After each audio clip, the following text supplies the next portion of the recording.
Welcome to Thursday Night Knives. I'm Bob DeMarco. Coming up, damn, does it get any hipper? We're gonna take a look at a new James brand knife.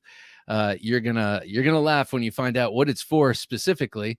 We're gonna take a look at some new gear that's in here. A knife and then a titanium toothpick. Very interesting. We're gonna take a look at that, and then we're gonna talk about which knives will be remembered. There are some we can already figure the Sebenza 21 will go down in history. Other knives will as well. What are those knives? I'm starting to think the Koenig Arius has earned its place in history.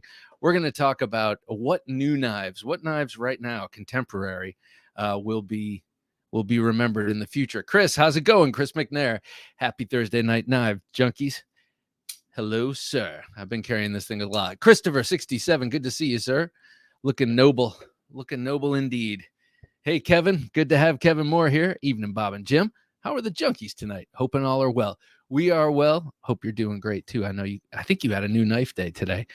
Byron Kennedy. Byron, always a pleasure, sir. Thank you. Hello, Bob and Jim and junkies. Thursday Night Knives, he says. Byron, I'm wondering what you're carrying. 9198 David. Good to see you here, sir. Just checking in with one of your picks recently. This old sword, Dave, good to have you here. Evening Blado Files. Hope I'm remembered longer than my knives. Yeah, that's for sure. They have that saying, it's the day you die, and then the day the last person who remembers you dies. Blade Ogre, good to have you here, Chris. I'm gonna expunge that from the topic. Mr. Fileto, always a pleasure. I was just thinking about you today as I was going down the list of Gentleman Junkies, because tonight is the Gentleman Junkie giveaway, and I got to Mr. Fileto, and I immediately, now in my mind, I think of the Perpetua, which you gave me. Thank you very much. And I think of Winkler knives when I think of Mr. Fileto, because he's the one who got my first Winkler knife in hand. Not that I own, but the first one I ever held. Jay McConnell, good to have you here, sir. Evening, fellas, he says. Evening, Jay. Good to have you here. On the Edge 72, happy Thursday, junkies. I thought for a minute, I thought that was saying happy birthday, and I was going to say, thanks. It's not my birthday, but I'll take it. But yes, happy Thursday Night Knives to all. Edwin, good to see you here, sir. Edwin, just for you, I got out my Super CQC 8 here. I'm sorry, 7. What am I saying? This is a really cool knife. And when I think of Emerson's, I think of you, but especially the CQC7 because of the story you've told me about your seminal experience with the 7. Steel Ovan, good to see you here, sir. All these names I've been thinking of because I went down the list. Kepmuk, good to see you. Howdy, Bob, Jim, and junkies. Kepmuk, always a pleasure. How's it going? So tonight, I want to show you, as always, what I was carrying today. This thing has been just my shadow lately. I've been carrying the off-grid knives Cayman XL quite a bit. It's very pocketable. It's a large knife, but it's very pocketable. At what is this? Okay, I'm gonna count by looking in the camera. It's a 4-inch blade. We do know that, but it's got an 1.5 inch tall blade with half of that, so that's 3/4 of an inch beveled there, and it comes to such a sharp edge. That's thin blade stock. I love the Cayman shape, and this large one is just the one for me. I love it. The smaller EDC version is also great. Don't get me wrong. That's a great sort of pajama knife. But this, I carried this all day, and man, I did a lot of video editing today, and this is my little worry stone. You know, my whatever flipper I have with me is my worry stone usually, just to get that sort of energy out. That's all this knife got used for today. Did not cut anything with this knife. I did strop it though, nervously. So yes, I did carry that awesome knife, and carried 2 more. Fixed blade today. I carried the, Dave is here. He has one of these. The Rib Splitter Draug, Draug. It's like was it a Nordic zombie, I believe. such a great handle. It's so comfortable in hand. And then the look of the blade, and then that particular angle and that particular length of blade to the handle, just awesome. I love this.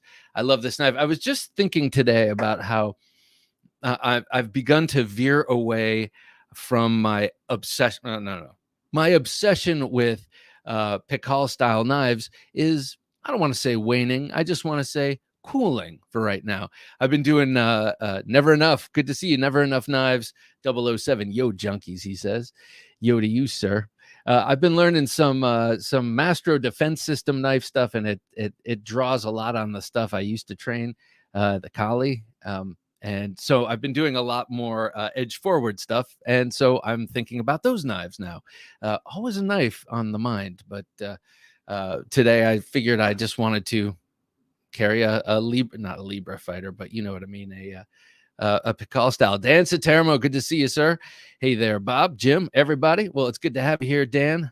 What are you carrying? Let me know. So that was my fixed blade. And then today I had one of my Jack Wolf knives. I have the first one I got, the sharpshooter, first one that was released. This with that blue dark matter carbon fiber, fat carbon. Sweet knife. This is a really nice one. This got used to pry open an English muffin. Yes. Hard use guy doing hard use things with his hard use knives. This is what I was carrying today. The Cayman XL by Off Grid Knives, the Drog by Rib Splitter, and of course the old Jack Wolf knives, Sharpshooter Jack. So what were you guys carrying? Let me know. Put it in the comments. I will talk about it. I want to find out. I'm feeling lately, especially after last week's show. What a blade, he says. Thank you. I would have made it myself, but did not. I was talking we were talking last week about the classic triumvirate of knives, and see, I'm sorry, I'll get to that in a second. Chris McNair says, why have I been saying TKL for so long? So sorry. I'm such a jackass. Happy Thursday night. Happy TNK, boys. TKL? That's funny. Thursday Knife Live is probably what you were thinking. Thursday Knife Live. TNK, TKL is kind of cool too, man. Dave says, carrying a just received I saw that. Kaiser Begleiter 2 White Mountain Knife Special 154 cm and black and red carbon fiber. Is that also a button lock? That one, Dave? Now I hope I'm not conflating that with something else I saw today. I do remember the red and black carbon fiber, though, for sure. Mike Flamian, good to have you here. Folder today was the RJ Martin Q36. You were carrying your Randall 14 and what's this? Oh, Cadet something Victorinox Cadet on keys and Spyderco Arc neck knife. So always the neck knife and always the Victorinox on the keys and a lot of that Randall. And last week, I think you had the RJ Martin too. I love RJ Martin. He's giving a master class of some sort at Blade Show this year. I think it's grinding. But yeah, I might have to audit the class or whatever. I don't know, barge in and introduce myself because I've sent him a couple of emails over the years. I'd love to talk to that guy. I think his stuff is beautiful. Ian, good to have you here. Ian G EDC. Today's carry was a James Brand Barnes. James Brand Barnes. Well, that is a really cool one. That's the Integral, a beautiful, beautiful knife. We're going to talk about a James Brand a little bit later on. That is just so hip. I mean, people always talk about how James Brand is a hipster knife brand, hipster, lifestyle product brand. Well, this knife we're going to show off a little bit later. Not show off. I don't have it. We're going to look at a Knife News article. Man, this takes the cake. But it's pretty cool. Blame Dexter. Good to see you here. Safety utility blade. My new job doesn't let you carry your own knives. That sucks. But they will pay for my new knives.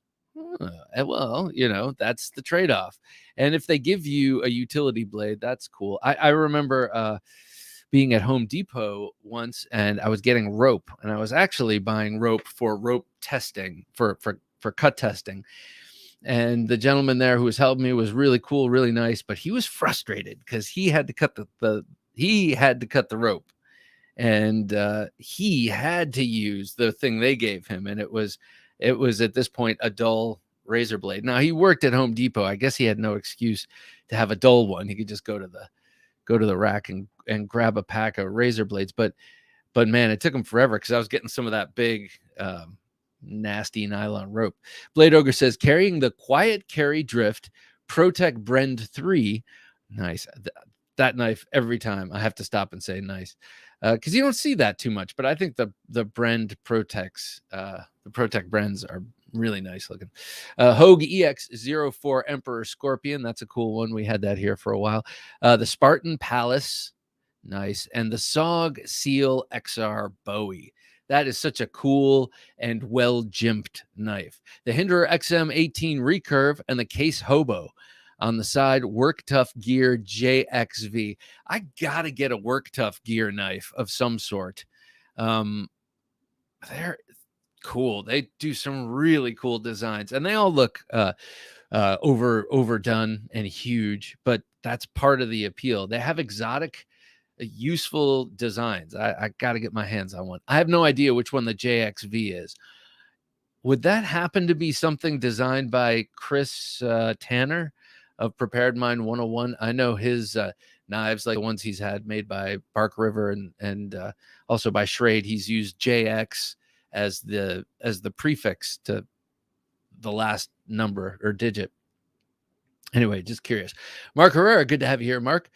Caress the thumbs up for Bob and Jim, y'all. Yeah, that's right. Caress those thumbs up and everything else. Yes, button lock. Forgot to mention the most important aspect.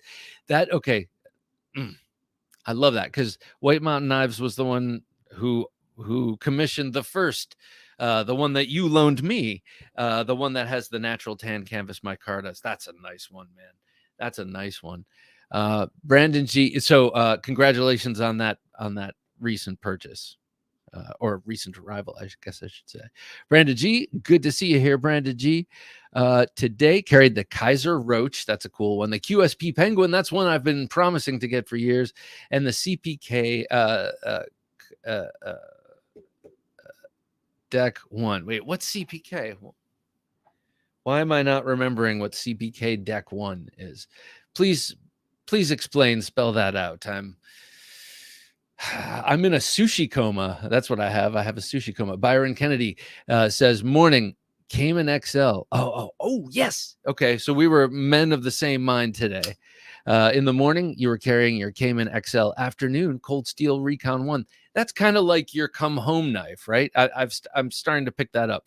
You come home, you kind of like change out of your work clothes. You probably put the knife you've been carrying all day back where it goes, and you're like, time to just cozy into the Cold Steel. I can totally respect that. Dan Satermo says, today I carried the Demco 20.5, which I finally broke down and bought. I thought it was overpriced, but I find myself playing with it constantly. The action on that thing is amazing. The shark lock is amazing. I look forward to seeing what else he does with it, what other knives he puts it on and stuff. And last night I talked to someone who will be up on the podcast, not this Sunday, but the Sunday after. And he does a lot of regrinding of those blades for the 20.5. Excuse me. And he's done some really, really cool stuff. Jay McDonald says, today was the laid back Jack. Very nice. You didn't steer us wrong, Bob. Well, Ben didn't steer us wrong, but thank you for saying so. And oh, dude, I didn't wait a sec. We've been through this, haven't we? How did you get the Lamia? And how much do you love it? I mean, I think we've had this conversation once before. I feel like I've said this, but the Steingraber Performance Knives Lamia, Alex Steingraber's first folder, and precious few have been made so far. Did you win a lotto, or did an angel just come down from heaven? Mr. Flato said, had an Montana Knife Company Super Cub at the ready. and an anode crossmill horseman in the pocket. Ooh, very nice. Norseman, I'm fascinated. Never had one. Never had or held a horse, a Norseman. Someone I was talking to recently said it was very ugly, and I couldn't disagree. I don't find it ugly, but I could see how someone could easily find it ugly. I could see how it could be a polarizing design. Whereas some designs, like, can you imagine looking at any knife by Ray Laconico and saying, "Oh, that's ugly"? Like, he just doesn't make ugly knives. They might not be the most out there, but they're never ugly. Jared Strasbaugh, good to see you here, sir. Carried the Liang Ma cuff. That's the kitchen utility folder, right? Version 2 with micarta inlays. That is a beautiful knife. That is a beautiful knife. I like the second version even better than the first, and I loved the first. And I remember it came out just before the Spidey Chef, I believe. 9198 David says, in the suit today with my Chris Reeve knives, Sabenza 31 Damascus and Protec Malibu. Very nice. Oh, all right. Okay. So in a suit, so you're obviously in some sort of environment where classiness could at least break out. So the fact that you have a Sabenza 31, very nice touch, but with Damascus. I mean, and then someone has a birthday. Oh, Jennifer's having a birthday. Okay, let me. No one has anything to cut that. I got it, and you pull that out. That's nice, but a helicopter lands on the roof and you got to get up there and you got to, there's an adventure waiting to happen. You have the Malibu. I think that's a great sort of double carry, and you just lock the Sabenza 31 in your drawer before you jump in the helicopter. Never Enough Knives 007 said Off-Grid Rhino V2, very nice knife. And Frank B. Stiletto, I love that, with Bayo blade, and Honeybone handles. Honeybone handles, awesome. What's the Bayo blade? Oh, bayonet blade. Gotcha. BGM Custom from my design. I'd love to see that. He makes awesome knives. I'd love to see what your design is. And Swiss Army Knife Tinker. Very nice, rounded out carry. I love the Rhino. Love the Rhino V2. And V2 especially because it's in 154 CM. Ooh, Edwin, would you have the Emerson Elvia? Oh, nice. Oh, the Amtech Blades Magnus. That is a sweet knife. Slash some mangoes with the Elvia today. Ooh, nice. But that Amtech, I noticed you had that. Is that yours or is that on loan? Those are sweet, and they oftentimes come with a blue trainer, and I love the handle, and I love that it's not that it's a straightforward knife with the edge forward. I'd love to get that knife or check it out. Kent McNessart says, today I carried my Bear Forest knives. Oh, okay. I remember this from last week. Bear Forest Knives GT EDC, White River Knives Exodus. I do like White River Knives. 3 Adventure, Exodus 3 Adventure Craft, the Eldris, the Finch Roadrunner, ooh, nice, and the Jack Wolf Knives, Laid Back Jack, and Fat Carbon Jungle Wear. So nice, man. Everyone here has really good taste, I gotta say. And I'm not just trying to, this isn't the Mutual Admiration Society. I really mean, and this guy's, hey, Cole, good to have you here. Cole Sierra. That's a pretty damn cool name. The name Sierra, Cole Sierra. Jump in my really awesome Jeep. Carried a Jeff Vandermeulen double homicide. The thing is sweet. I mean, I was just talking about how you guys carry awesome knives. Jeff Vandermeulen knives. I've been following him for 10 years now or whatever it is, and love his knives. And the double homicide, that's a giant knife, isn't it? And it's like a compound ground. What would you even call that? It's almost like a tracker folder almost. And then it's got the 5 finger grooves. Am I thinking of the right knife, Cole? Anyway, very nice. Red Dawn AK-74. I love your name. Knives. Oh, wait, is that the little critter from a movie my girls like? Knives I'll remember. Classic K-bar fighting knife. Yes, that's already remembered. PM2 and that cheap lockback. I was too young for, said my mom. I was 5. Oh, that's awesome, Red Dawn. Okay, so you've got, I see what you're saying. These are your knives that you will remember. The K-bar fighting knife, the PM2, and the cheap lockback. I was too young. Oh man. Okay, that's a great. You're hitting the fixed blade, the perfect classic fixed blade. That's like one of those knives. I got to do another giveaway of a K-bar because I know a lot of people are just folder guys or gals, and they need a fixed blade whether they realize it or not. And I think a great only fixed blade, and I like that idea. Actually, that's a good idea for a video. Like if you're only going to have one fixed blade, what's it going to be? But I think the K-bar is definitely at the top of my list for that one fixed blade. Got to write it on my hand or it'll never be remembered. Okay, there we go. Kane A, good to see you here, Kane. And that giant dog print, or is that a bear print? Not a hunter. Good evening, all. Got my JG Scout nice. Mead's gunstock slip joint today. Oh, he's South African, right? Mead's, or is he English, British, something like that? And currently playing with the Hawk Deadlock. The Hawk Deadlock. Very nice. Man. Oh, Hero Sticks. I feel guilty. I still have your knives. All right. They're going in a box. I swear to God, this weekend, and you will have them next week. And you're probably saying, take your time. Either that or you're like, yeah, you're damn right you are.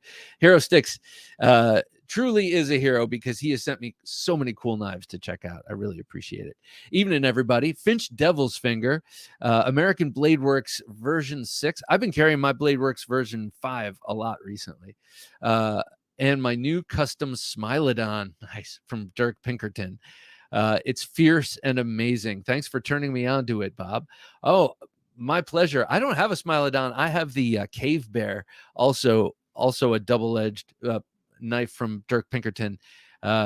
Dave, I know, recently got a Smilodon. He also got a customized one. I think he got the handle a little bit bigger. Such a cool knife.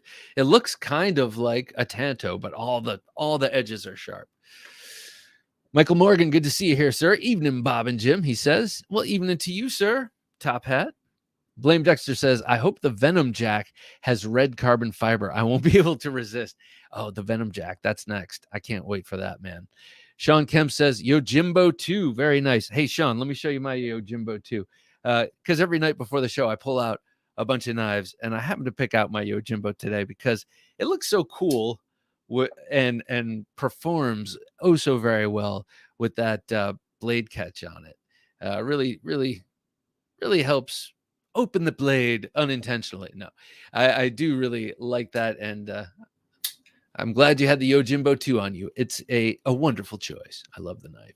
1 Minute Knife Review says, hello, everybody, and we say hello right back to you, sir. What were you carrying?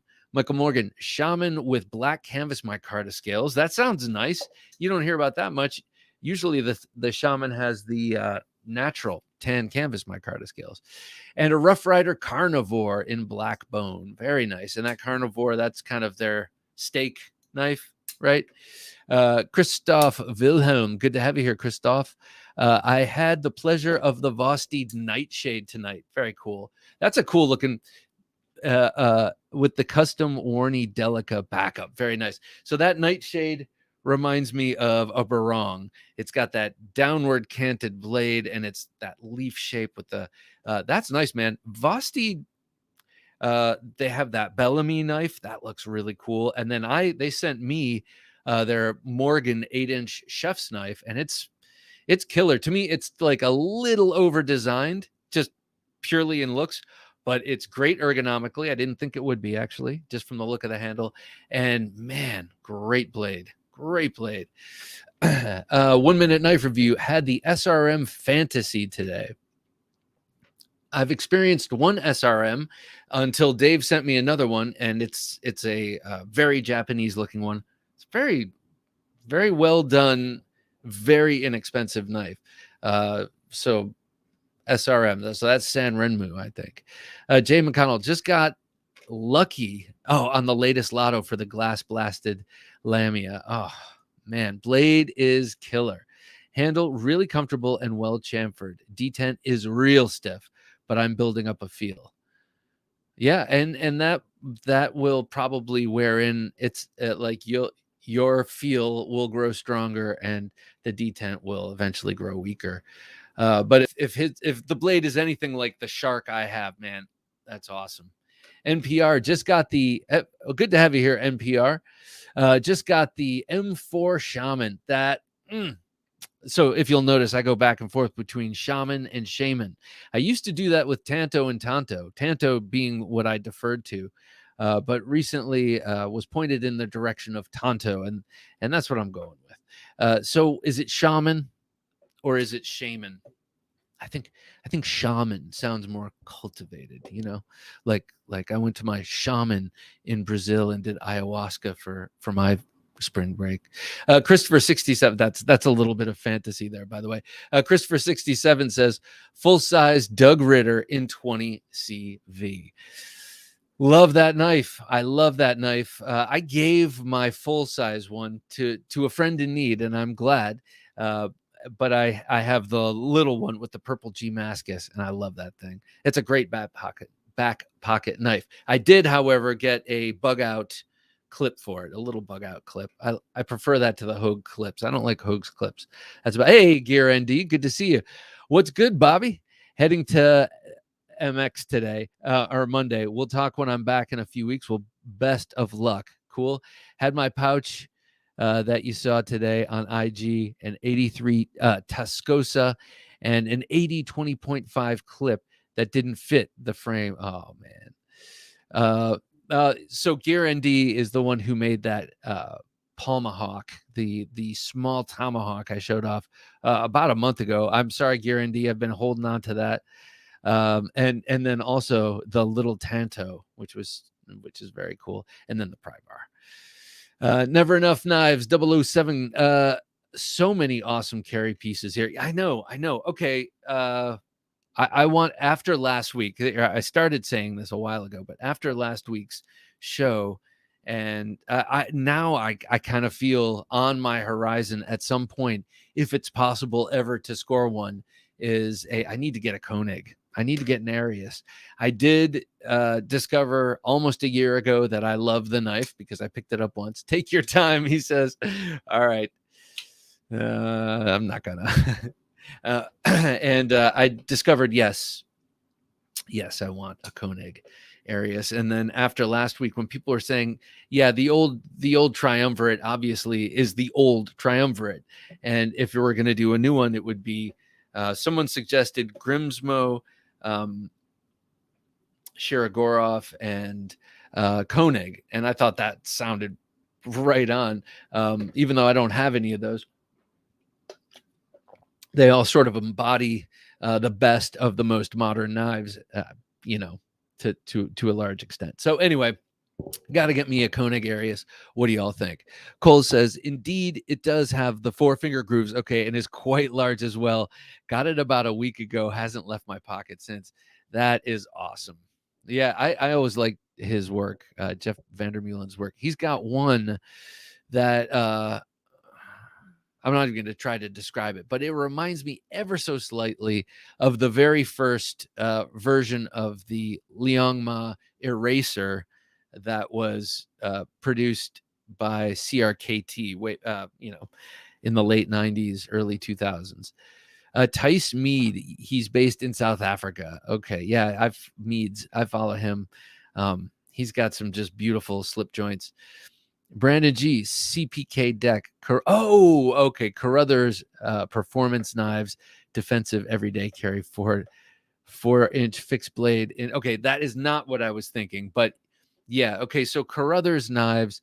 Again, I experienced for the first time last year in Atlanta a giant table of them, and it was amazing. They had a constant throng of people there, and they sold everything, if I remember correctly. And the knives were very nice to pick up and hold. I did not buy one, obviously, but who knows? Maybe one of those is in my future too. King Snake Jake, good to see you here, sir. Good evening, Mr. DeMarco. Hope you're well.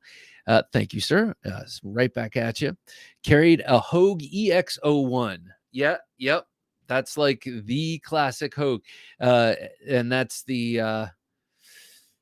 that was the first Hogue I had with the button lock, and I got that at I remember the day I bought that, I discovered that a 511 tactical store went into a shopping mall around my workplace. And I live in the most domesticated place you could possibly imagine. So a place like that, I was like, oh my God, I have to support them. So I marched in there, found the knives and bought a knife. And it was it was the EX01. It had the tan handle and the drop point Alan Elishewitz blade. And man, oh, what a great knife that was. That's another one I sold to get something else. And if only you could keep them all, that'd be cool. Gary Jarosky. Is it Jarosky or Garosky? I feel like I should say Jarosky. Well, in any case, Gary, good to have you here. Carried my 3/4 AR. Carrying my 3/4 AR. Is that a Strider? 3/4 AR. Is that a Strider? Let me know. Michael Morgan, the Carnivore is a muskrat pattern with one plain edge and one serrated blade. Oh, cool. Okay. Very nice. I like muskrats and mooses and that because the muskrat also has opposing side blades, right? The Magnus fixed blade. I'll message you later to send it to you sometime next month. No problem. After I'm done with the honeymoon. Awesome. You know what we'll do? We'll do an exchange, like foreign exchange students. We'll swap cross country and you can, I'll send you one of my fixed blades to check out. Yoda Doug. Oh, I know which one you should probably check out. I don't think I have it here. Oh yeah. Maybe I'll send you this, Edwin. The Voodoo by Kramer Custom Knives. This thing is amazing. Yoda Doug, good to have you here, sir. Yoda Doug's tool collecting channel. Knife Junkie is your first show in like a month. Is this your first show in like a month? No, sir. No, every night. I did miss one several weeks back, 3 or 4 weeks back. I went on a little trip and couldn't do it from the trip. But yeah, I'm here all the time. Every Thursday night. And then, of course, Wednesday and Sunday. Steel Oven carried a Spectrum Energetics Utilizer. What is that? We've been through this. Okay. Spectrum Energetics Utilizer. That's a light, right? Because if it's not a light, it's something that shoots beams at people and gets rid of them. Leatherman Wave, Hinderer Tonto Eclipse. Very nice. And the first knife I've made, a Warney fixed blade. I went a little overboard. No, you didn't. Too much is never enough. I love it. And I want to see this Warney fixed blade. Steel, can you send me a picture on Instagram or Patreon or somewhere? I'd love to see it. Chris Wolf, good to see you here, sir. Hey, good evening. Late, I know, just got off work. Hey, late, this is not that kind of a thing. Work is the kind of thing you're late for. This, you just show up to, Michael, good to have you here, Michael. What knives will be remembered? Osborne 940, yeah. Contigo, Melpardue Griptilian, Buck 110, 119, K-Bar Combat Knife, Becker BK9 and Companion, PM2, Shaman and Police, Chris Reeve Knives, Inkosi, and Sabenza. That's a good list, Michael. That's a good list. I'm sorry. And Strider Knives and Medford Praetorian and Spartan Harzy. Yeah, okay. I like those both. Go. Can you go back, Jim? So Osborne 940, definitely. Contigo, I would say, is an awesome knife. I like it much better than the 940 personally, but I would say that gets wrapped in with the 940 and with the Rift and the other Osborne knives that have the reverse Tonto blade. I would kind of put those all in one thing and represent that with the 940 if I'm going to go down that nerdy hole. Melpardue Griptilian, absolutely. Buck 110. Yeah, that's already, I would say the Buck 110 is already in that category, as is the K-Bar. PM2, yes. Shaman, I don't know. I'm not sure about the Shaman, but everyone on this show has one and loves one, so I guess that's probably a good indication. The Police model, I would say that was the very first Spyderco I ever saw, and it was a dude working at a bike shop, and he pulled it out of his back pocket to do something. I was like, oh my God, that's so cool. That is so cool. And it had serrations. What is this magic? And he opens it with one hand. Holy mackerel. Chris Reeve Knives and Cozy. Yes. Sabenza. Yes. A great list, Michael. Great list. And then you added the others too. Anyone here follow Jim from HMC? HMC. What's HMC? Because I'm not sure. I might. I follow so many people. Pixel Jedi. Good to have you here, Pixel. My favorite knife is the M4 Super Freak. Nice knife. And I have a brand new one in my safe that I'm about to surprise a buddy who is driving Colorado and New Mexico with some shop equipment. Oh, okay. From my home bike shop. Oh, very nice. He's going to be stoked. Can you say what it is, Pixel? He's probably not listening, right? Or does he listen to the show? I'd love to find out what you're pulling out for your good friend. Red Dawn AK74 says today's carry was the Tops Unzipper. Very, very nice. That's a cool knife. That's a really cool knife. And I kind of wish I don't know why I haven't bought it yet. Let me say. I love that knife in its regular form as the Lioness. Is that the lion or whatever that knife is? They just kind of beveled the other side. It works both ways. It is beautiful. Anyway, nice choice. And the ZT0562, love that. Paired with G26 and pepper spray. What's G26? That must be a light, right? A torch. Is it a torch? Gary says, yes, it's a Strider made by Medford. Okay. That's a cool one. That is a cool one. And then who was it? TRM made a Medford. No. TRM also made a Strider. Yeah, Marianne. Yeah, we talked about it last time she was on the show, right? Byron says a knife that will not be remembered is the ZT022. Thank you. Yeah. WTF zero tolerance. Please get it together. Byron, you said it, man. I couldn't say it any better. I mentioned that was that last week or on the supplemental? Like, man. And first of all, I was a little insulted by the 0022 anyway, because it's teeny and they charge big ZT prices. And now they're just dressing it up in copper. Like 5 years later, they're like, oh, here it is in copper. It's like, oh, come on. You used to be beautiful. Hero Stick says, Demko got to be in there for most remembered. I will agree with you. I will definitely agree with you. This knife and his cold steel work, I got to say. His triad lock stuff. Chris Wolf, I have to say, Essie Azula will be remembered by me anyway. Oh, yeah. The Azula is a great knife. The Essie Azula. Swiss Army Knife Cadet got to be in there too. Yes. Yeah, I could see people saying that. The Cadet, because it is definitely a modern classic for sure. James, good to see you here, sir. I hope you're having a fine evening. Steel Ovan Utilizer is a custom folding utility knife that takes standard carpentry blades. Okay, you're like, this is like the fourth time I've told you this, Bob.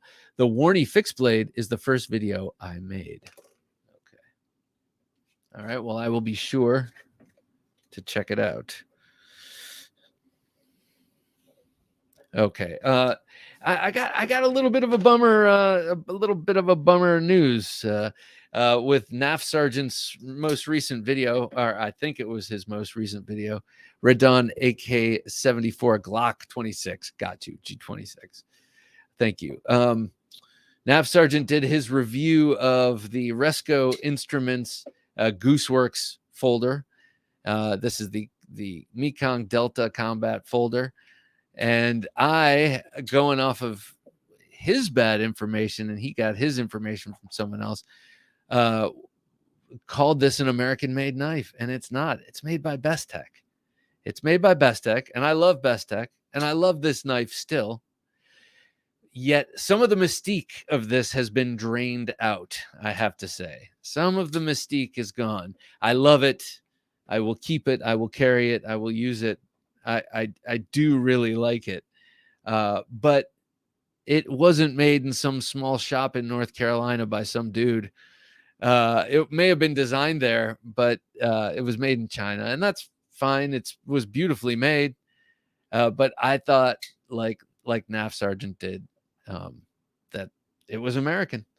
And he was like, this is up there with the Striders and the Chris Reeve knives and the the Hinderers and stuff. And I was like, I agree, it is, and it's new and it's exciting and it's on washers and it's smooth and like it's a new day in America, it's a new dawn.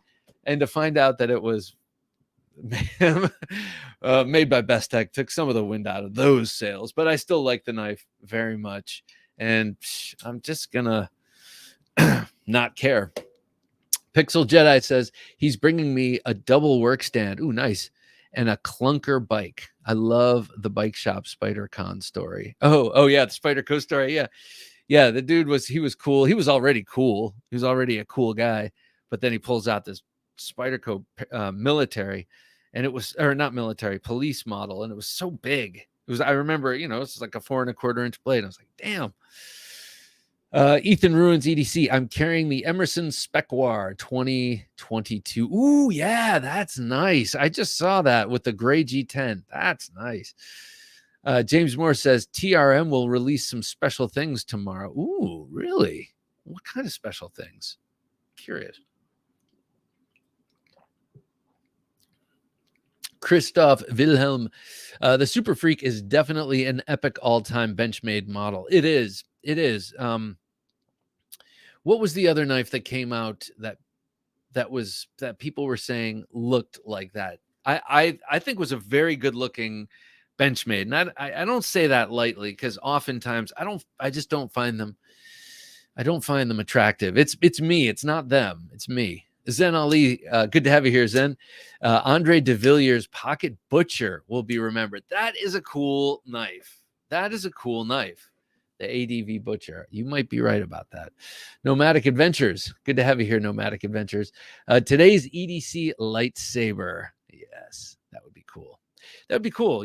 Just 4 inches, or you could have a variable length blade, really, with a lightsaber. Chris, well, it would just have to be pocketable. If you could have it like this size. Oh, this, by the way, is what we're giving away tonight to Gentleman Junkies. This is the Gentleman Junkie knife giveaway knife. This is the Shielden Boa with sculpted G10 jungle handle scales. It looks like titanium nitride coating on the modified Tanto. It's on bearings. This thing is sweet and unusual, but also very useful. Chris Wolf says today's carry, Cold Steel Raja 3. Love this knife. So the 3 is the little one. Do they still make that? Or is that thing expired, or not expired, discontinued? Oh, and check this out. The Shielden comes in this with this pocket sheath, which is cool. And I'm giving something else away with this little package. I got something from a company. I got 2 things I'm going to be showing you in the state of the collection, but I guess one of them I'm going to show you right now. They sent me this little titanium. Let me show you this titanium toothpick. Look at this. So it's just a little box, and I'm going to take this off and I'm going to put it on my keychain. But look at this little thing. So you unscrew this, and then you've got a little sharp, tiny little toothpick. Boom. It's on your keys. You have it, for lunch or dinner or whatever. It's a very interesting little thing. And they're like, can I send you one? And I'm, yeah, sure. I eat and I have teeth and I like sharp, pointy things. And so they sent them to me, and they sent me 2, which I thought was very cool. So I'm going to put that in this with this Shielden knife tonight. And then I've received some other things that I'm going to do a giveaway maybe next week right here for non-patron folk who or just people who are watching, and we'll do it through the random thing right here on StreamYard. So the tie pick, it's called tie pick. Whoops. Going in with the, here it comes in a package like this, going in with the Shielden knives. boa. This thing is really cool. Thanks to Dave, This Old Sword Blade Reviews, for that. I do appreciate it. HMC is Hellion Machine Company. Yeah. Jim is the maker, some really good stuff, and currently is doing a collaboration called the Sonic Boom. Oh, the Sonic Doom with Brian Efros. Did I see that today? Brian posted something today on Instagram, and I feel like he hasn't posted something in a while. But this was just a shot of a knife closed, and it looked like one of his. But I'm going to write this. I'm sorry, Jim. Can you go back? I just want to write this guy down. HMC, Hellion Machine Company. That's a cool name. All right. Thank you, sir. All right. Pixel says, carried my a Feist in 3V. That's cool. And read my Carta, the Super Freak today, and the Artisan Biome in the pocket. That's cool. But the Feist in 3V. 3V, right? That's a really tough steel that's generally used on large outdoor knives, right? But right? I think I'm correct in saying that. 3V. Yes, I know I'm correct in saying that. What is the benefit of having 3V on such a small EDC knife? I'm curious what you steel nerds out there think. 1 Minute Knife Review says Ontario Carter Trinity, a frame lock titanium flipper, 60-ish. Huh, nice. Won't be remembered by anyone but me. I love it. Well, that's an important thing too. I feel like I'm just gonna speak off the top of my head and say something like the Beg Lighter. I feel like that has almost already entered that category. Like if the knife has been around solidly for 10 years and people still love it, I think it's a safe assumption that it'll probably be remembered. But maybe we need to aim higher. I don't know. Blame Dexter says lightsaber Shoto like Yoda's. Does that mean smaller? Like for Yoda? I don't know. I don't watch the Yodas. That really sucks about Gooseworks folder. I bought one. I also bought a Hoback Summit thinking it was US made. I really wish people would be upfront about where things are being made. Gary, you took the words out of my mouth, brother. So 2 great knives. Don't get me wrong. The Summit I had on the channel last week. Got it in the pass around group, and I divorced myself from, or I should say, I divorced my thoughts of the knife from my thoughts of the maker, like I do with other art or other things, and was really, really liked the knife, really liked the Summit. I thought the price tag was ridiculous. It was the price tag it should be if it were made by Jake Hoback in his shop, Benchmade Griptilian is ubiquitous and likely will be remembered. Absolutely. Yeah, there are a couple of Benchmades like that. But yeah, and then the Gooseworks, they didn't say made in the USA.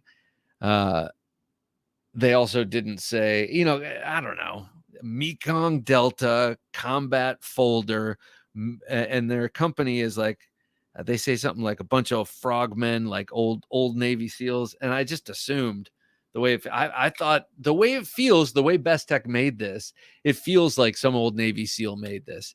It's super smooth. It's very well refined. It's tight. It's like, it's solid and totally badass. It does, it feels less luxurious than another Best Tech might, because it's like a different kind of knife. I don't know. Hard to explain. 1 Minute Knife Review. Yep, I have one of the titanium toothpicks. Awesome. Yeah, it's cool. I really like it. And it's very well machined and very small. I too eat and have teeth, says Steel Ovan. Oh, well, awesome, because you're also on the Wheel of Destiny tonight. Weston Probst. Good to see you here, Weston. Hey, he says. Well, hey, back at you, sir. Redacted. Hello, Redacted. Good to have you here. Kaiser probably had an overage of 3V sheets and just needed to use steel, maybe. That's interesting. Well, that's an expensive steel, though, I think. Kevin Moore carried the new CMB Predator. I want to check that thing out. I want to get that. I want to check out the other CMB made knives. They look really cool. Jared Neve has been talking a lot about the Predator. It's a knife that he thinks reminds him of TRM knives. To me, yeah, I could see that, but also they just look like kind of just modern folders with access locks. They look really nice. What color did you get? That red micarta looks sweet. Oh, and this week my Wingard wearable Stingray came in. Very nice, totally awesome, no doubt. I got my back ripper always close at hand. I love this thing. This is like I find that the Wingard wearables tomahawks, and this is the biggest one I have, the longest one, they're great for home defense. But I just mean like around the house. If you're going to be walking around with a tomahawk or swinging or using or needing a tomahawk, these small, light, fast ones are the way to go, because of walls and stuff. Welcome to my mind. Blame Dexter says, yep, lightsaber Shotos were utilized by smaller creatures like Yoda, but also as a secondary lightsaber for normal sized beings. Cool. Huge Star Wars fan. I'm a big nerd. Well, that's like, Blame Dexter, that's like the Shoto is like the wakizashi, right? Like the short sword to the katana. That's pretty cool. Or like a dagger to a rapier. Let's see. Pixel Jedi 3V is super tough and strops up really keen. I carry a little blade for the sheeple, and the Feist is pretty sheeple friendly. I can open it and at the retail counter for bubble packs and access for customers. Oh, that's cool. And you don't have people like, I bet you do have people saying, they might not even be saying anything, but that people, men and women, are looking and that's a nice little knife. Don't I have a knife around? I have a pocket knife. I should carry I should just throw it in my purse, Why? I mean, comes in here. Yeah, I bet you just being up there with a little knife and a nice one, by the way, the Feist, and doing that work and showing how, probably very smoothly put it away. People are probably looking at you. You're probably making knife people every time you do that. Redacted says, one must always separate the art from the artist. I agree 100%. American Beauty is still a fantastic film. I agree 100%, regardless of the fact that the evil Kevin Spacey is the star. I love Kevin Spacey. I'd still watch the hell out of a Kevin Spacey movie. Just because he's a scumbag in real life or alleged scumbag, it doesn't come as a surprise to me. I mean, because I don't expect anything from my artists except their art. I don't expect anything from athletes but athletics. I don't need your opinion, and I don't, and you don't need the pressure of me looking to you for moral guidance. Gear ND says, I left to get some grub. Anyone bring up my question about HMC? Anyone bring up my question about HMC? We did mention, did we, Jim? Go back? I mean, I feel like I just mentioned Gear ND's comment earlier. So, well, we'll see. We'll see in a second. Look at your hand. One picks. Oh, yeah. HMC. Anyone bring up my question about HMC? I still don't remember. Harry Potter. Hellion Machine Company. But what was the question? That's the question. And Harry Potter. Oh, okay. Thanks, Jim. Dobby, that's what it was. Left to get some grub. What'd you get? Let me know what you're eating. And then the HMC. So that's the Hellion Machine Company. But I don't remember what the question is. It's too late. All right. Let me see here. Let's do this Gentleman Junkie knife giveaway. What sayest thou? Zen Ali, which Isham will be remembered? I like the Black Star. Is that what it was called? The Black Star, the little Bowie, the little double detent Bowie. Oh, that was beautiful. But I know he had the Arrakis is a very popular design. What do you think, Zen? I can has steel. I like your name. I can has steel. Good to have you here. I've recently given Winkler knives a look and now have 5. Nice. Winkler will be remembered. Yeah, you know what? Winkler will be remembered. They're like the modern, sort of the modern version of Randall knives, to me. Like classic, low key, and just I believe they will be remembered. I mean, people like Jack Carr writes his logo is 2 crossed Winkler Syok tomahawks, and in his books he writes about Winkler knives and Winkler tomahawks, like, so they'll be remembered strictly by the fact that they are in his books as is it, yeah. So anyway, James Moore says, got the Thorburn L36M front flipper here. Ooh, that sounds nice. 3.75 inches, Nitrobe 77 hand rub blade. Did I say that right? Nitrobe, or is it Nitrobe? Nitrobe 77 hand rub blade, marble carbon fiber scales, black tie masket pivot and collars, and spacer, Zerk pivots. Hard to beat. Sounds beautiful. I've come around on Thorburn. I used to not like the shape of the overall profiles, but I think you're probably one of the reasons why I've come around. Quack says, just woke up from a nap. Howdy, Quack. Welcome to consciousness, sir. Blame Dexter says, I want to get the Winkler Tomahawk with the spike. Yes. Huge fan of Terminal List and super excited for the show, me too, to come out that features it. I read the Terminal List last year about this time. I love that. I love that movie. I love how I think that he writes, he gets very specific about gear. Obviously, Jack Carr is a gearhead.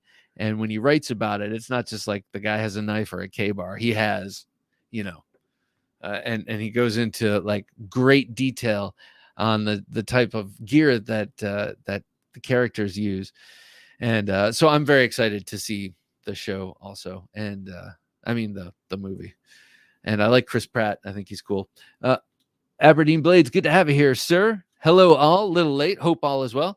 Aberdeen, all is great. Let's do this. Hey, Jim, let's get that wheel up, shall we? I'm going to get this shield and boa out.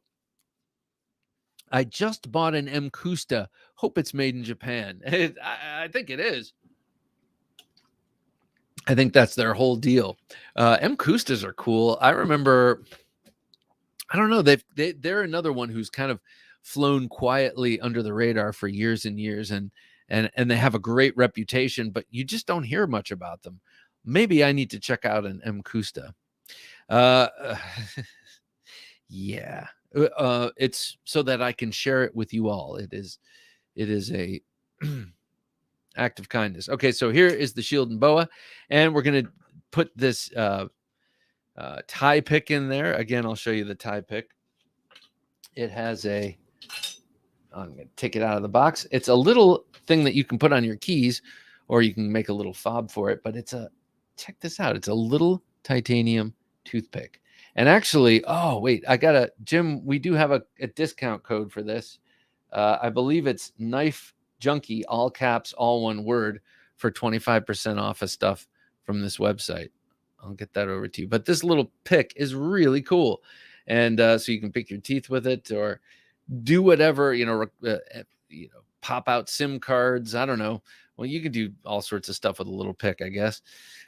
So before we spin this wheel, I just want to read the names of the gentleman junkies we have here on the wheel tonight. 9198 David, Ben Belkin, Byron Kennedy, Caleb Townsend, Edwin Callow, Ezekiel Yates, Gordon Tillman, Hero Sticks, Jared Strasbaugh, Jesse Tellis, Jock, John Ladner, Kevin Moore, Kevin Seastrom, Larry Elizondo, Martin Gamboa, Mr. Faledo, Mr. VC256, Nathaniel Conway, Never Enough Knives 007, On the Edge 72, Ryan Leitner, Scott Nelson, Sean Curry, Steele Ovan, Tong Kim, and James White III.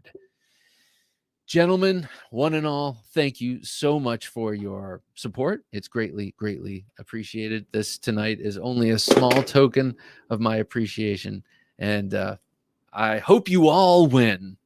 All right, and I will send trophies to each one who didn't. All right, let's spin it.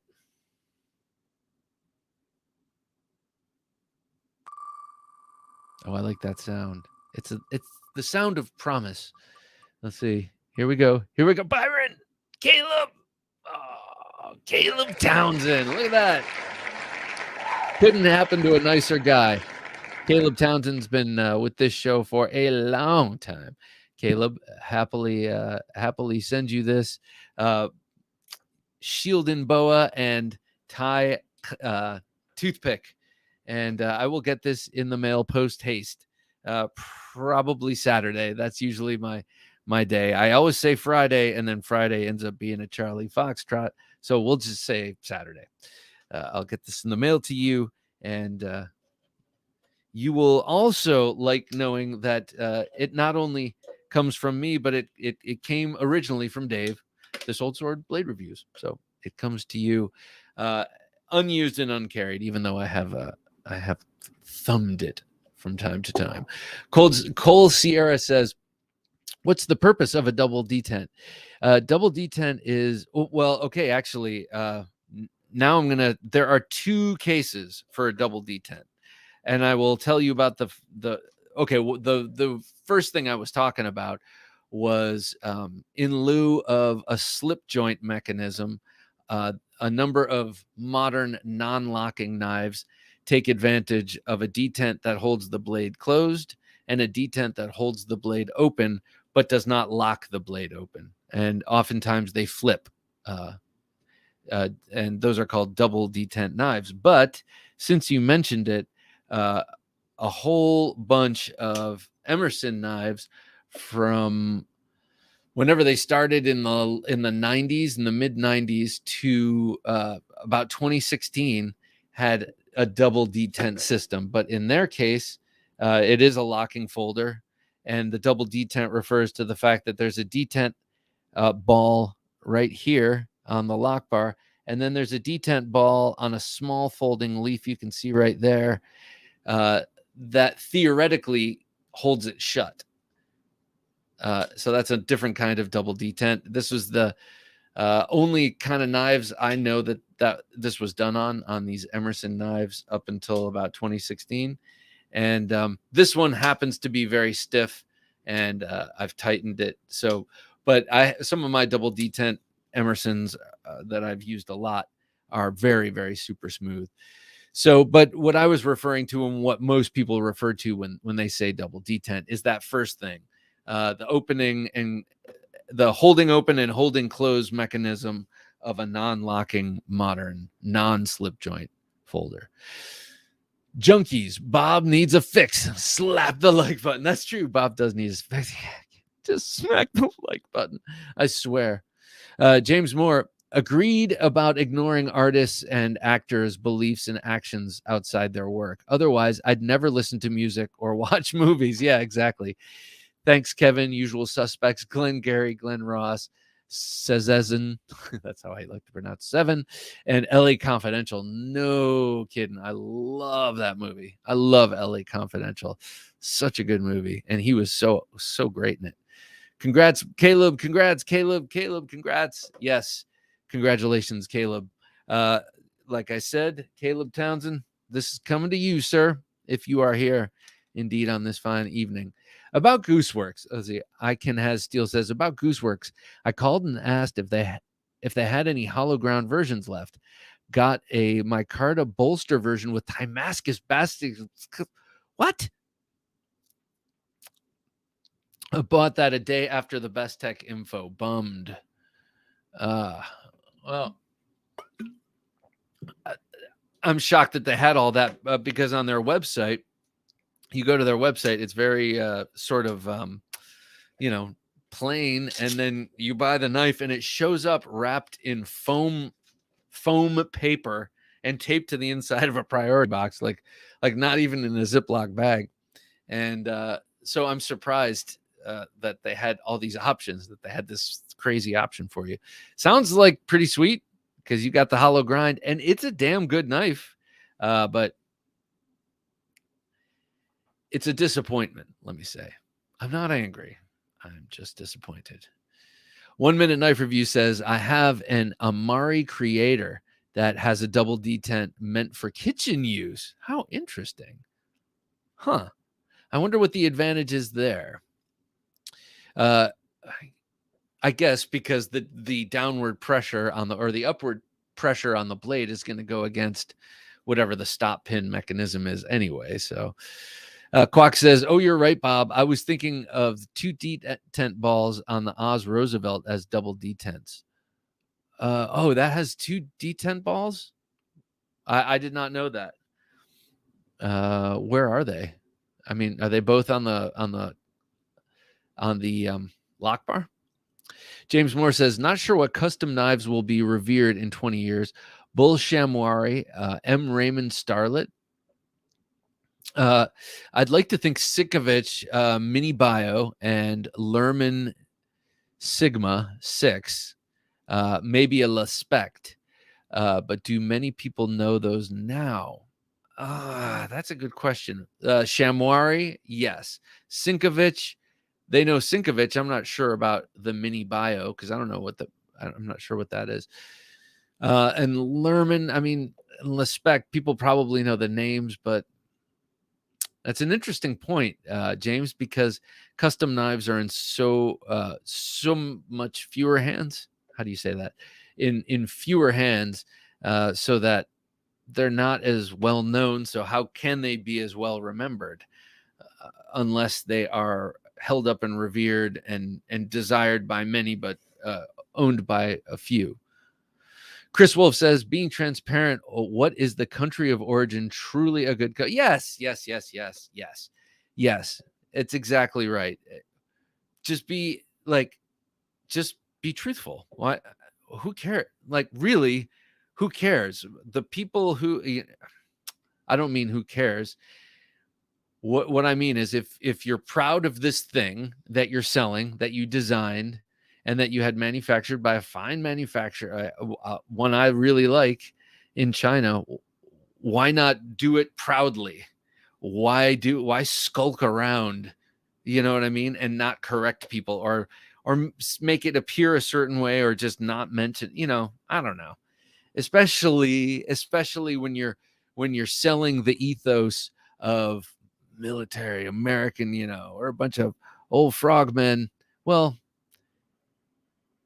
I don't know. Maybe I'm being presumptuous. Maybe it's just me being presumptuous, but I kind of thought that it just feels like it. I swear they were like, okay, we want to make this best tech, but you're going to have to make this feel like an American knife. And they did a great job, but man, I hear you. 1 Minute Knife Review says, doesn't the Spyderco Smock have 2 detent balls? Okay, now I just don't know. I have no idea. What I was referring to was that other thing, but man, okay, the 2 detent balls are next to each other on the lock bar insert. Oh, yeah. He designed it to where one sits higher than the others, so only one contacts the detent track. Okay, I remember seeing them because I had one on loan here. I remember seeing them, but now I can't quite remember how it works. I mean, besides what you just said. KF Boston, good to see you here, KF. What's up, happy people? Oh, just sitting around talking knives. Hero Sticks, it's common business sense. The fallout and disdain that comes from dishonesty is way bigger than just saying your knife is awesome and made overseas. Man, I could not agree with you more because, I mean, I'm not going to get a Hoback knife. I just don't, because most won't pay $625 for a Chinese knife. So that Hoback Summit that I thought was so nice, that blade was so sweet. The handle, I mean, the whole thing looked like a space. It looked like a shuttlecraft that you take from the mothership down to the planet you're visiting. It's a cool looking knife, a little bit futuristic, but the way it felt, everything about that knife was really good, which is a shame because obviously if Jake Hoback is the guy who designed that knife, he's a very talented designer. The Quayback I experienced, I liked it. It was cool. But it seemed like earlier work. The Summit is a fine knife, and the fact that it's I guess by the time he made the Summit, or they came out with the Summit, they were open about where it was made. So they were openly Chinese about it. But $625, like I said, that's I want that to be made in their shop, in wherever their locality is. Yeah. So does anyone follow HMC? Does anyone follow HMC? That's what Gear ND was asking before. So if you do and you have any information, let them know. Okay, so what will be remembered? I tend to think the Spartan Harzy will be remembered. This is one that is a big one for me. I think it distills out all of the best qualities of these knives, especially the Hinderer knives and the Chris Reeve knives, and then it's got the benefit and the beauty of Bill Harzy's design. That dude is just, his designs are awesome, and this is just such a beautiful knife. And this morning I pulled it out of the case to I knew I was going to talk about it, and I pulled it out and had it out and about. And I always think of this as a very not slicey knife, because it is kind of a fat, behind the edge. It's got a kind of a thick geometry, but it is razor. It's very sharp. It's very, very sharp. And of course, I've stropped it to a very sharp place.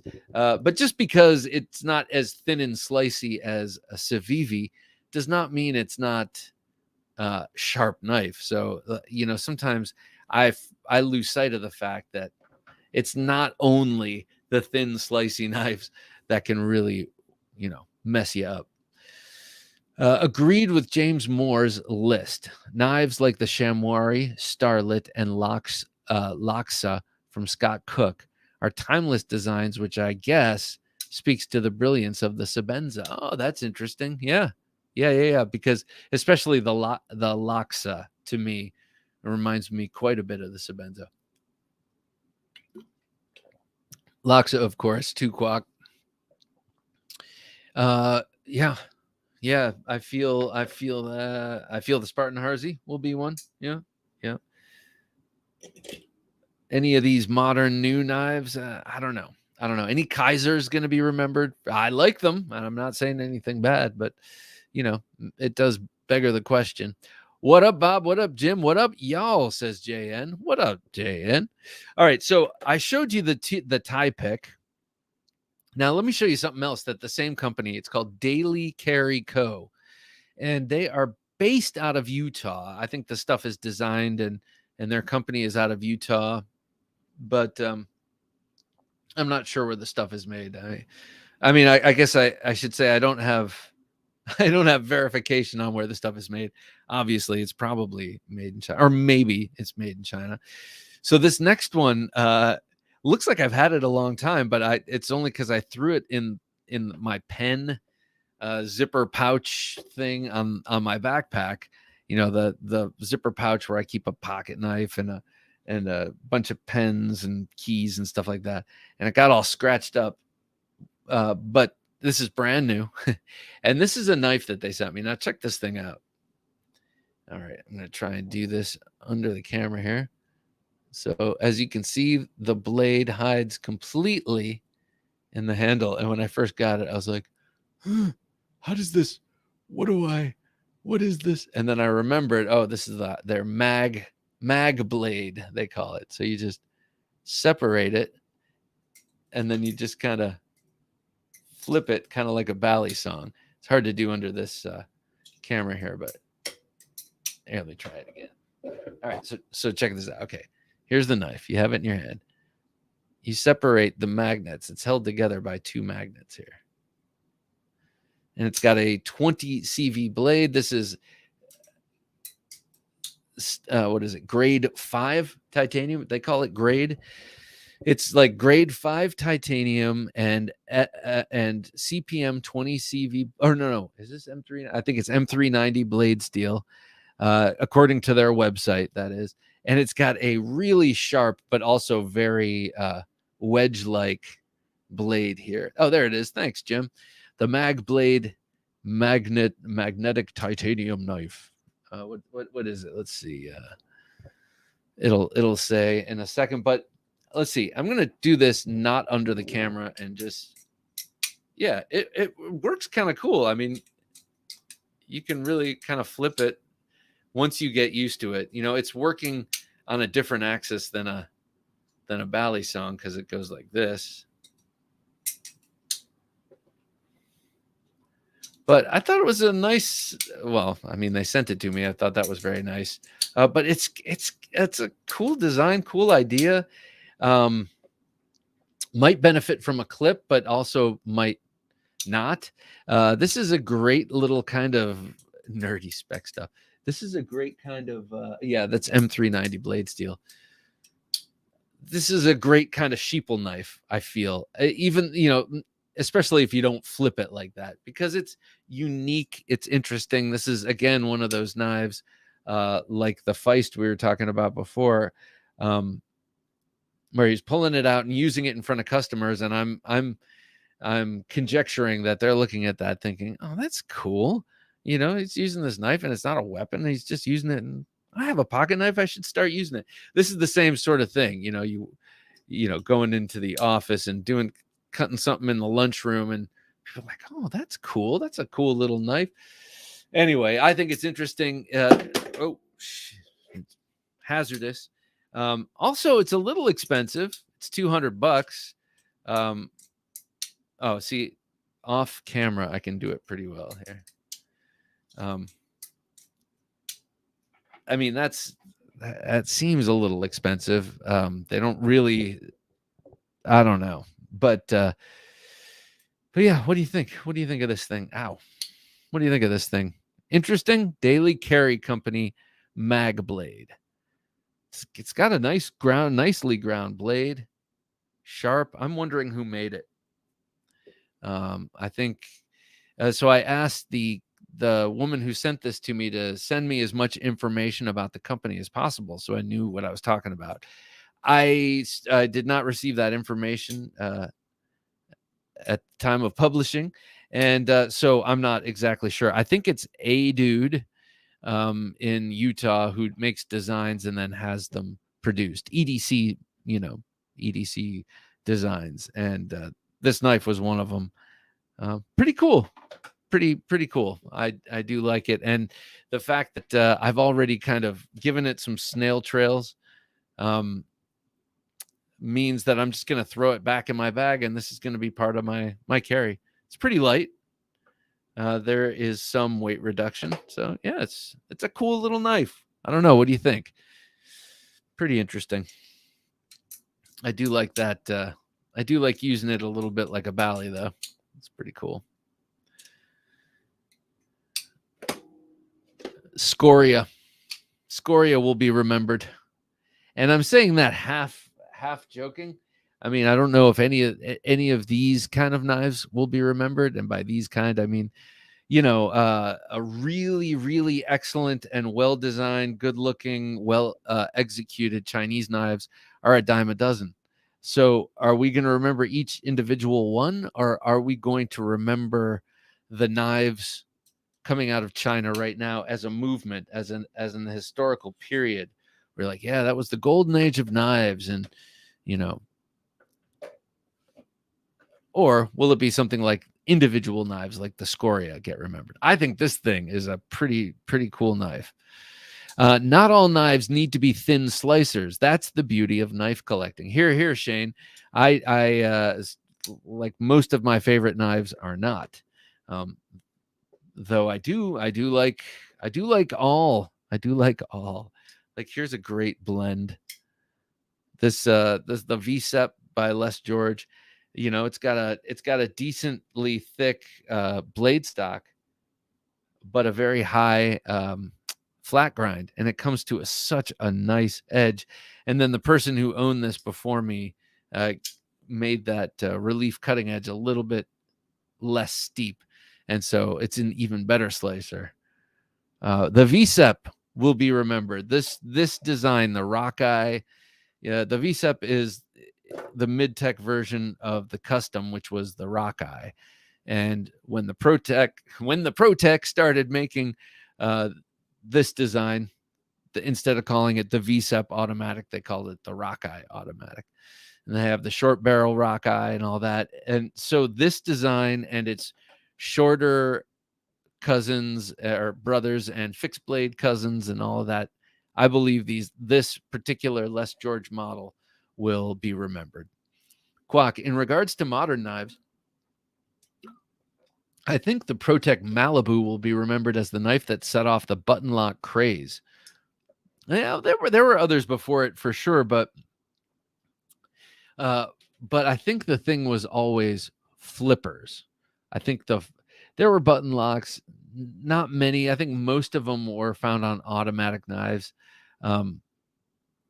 But in any case, I think the flipper was the big deal. Having, being able to set up a button lock for a flipper D10. I love Rick Hinderer's, Medfords, and Striders, but I don't expect them to be super slicey or super high edge retention. Why the high edge retention? I get the not being super slicey because of the geometry of a hard use blade, but why do you mention super high edge retention? And why wouldn't you? Because they use steel like they use the super steels. So I'm curious what you mean by that. Pixel says that thing would scare the bejesus out of the sheeple. I know. What, this thing? What, this little thing? Maybe if you flip it, but if you do it like this with a sense of childlike wonder in your eye, you might get away with it. Oh, I'm glad my wife put this in my lunchbox so I can open up my bagel. Or you can play it innocent like that, or flip it and make them respect you. Exactly, as he drops it. Yeah. Yeah, tell me about it. 1 Minute Knife Review says, gonna check that out. It's pretty cool. Maybe that's Daily Carry Company, Daily Carry Co. Blame Dexter says, I dig it. I like Bally songs a lot. It's different. I like different. It is different, and as long as you get it the right way, like with a Bally, like I discovered right away that you want the finger choil facing your thumb instead of where you would naturally expect it to go. Hey, Chunky Cut, good to have you here. How's that off-grid Red Dawn XL Enforcer treating you? I had to pull this out and give a little show as to what I was speaking about. I know you just got one. You just mentioned Chunky Cut, so I want to find out how you like it. Shane says the Rat One should be remembered as the knife that started the budget revolution. The Rat One is a classic. It is a classic. You're right. That does belong on that list for sure. Hey, Hag, good to have you here. Hi, Knife Junkie. I'm late, but I made it. Hope I didn't miss all the good stuff. Not all the good stuff, just the first hour and 23 minutes of good stuff. Yeah, man, there's plenty of good stuff to come. James Moore says Rod Olson mastered the button plunge lock years ago. Interesting how many have come out in the last few years.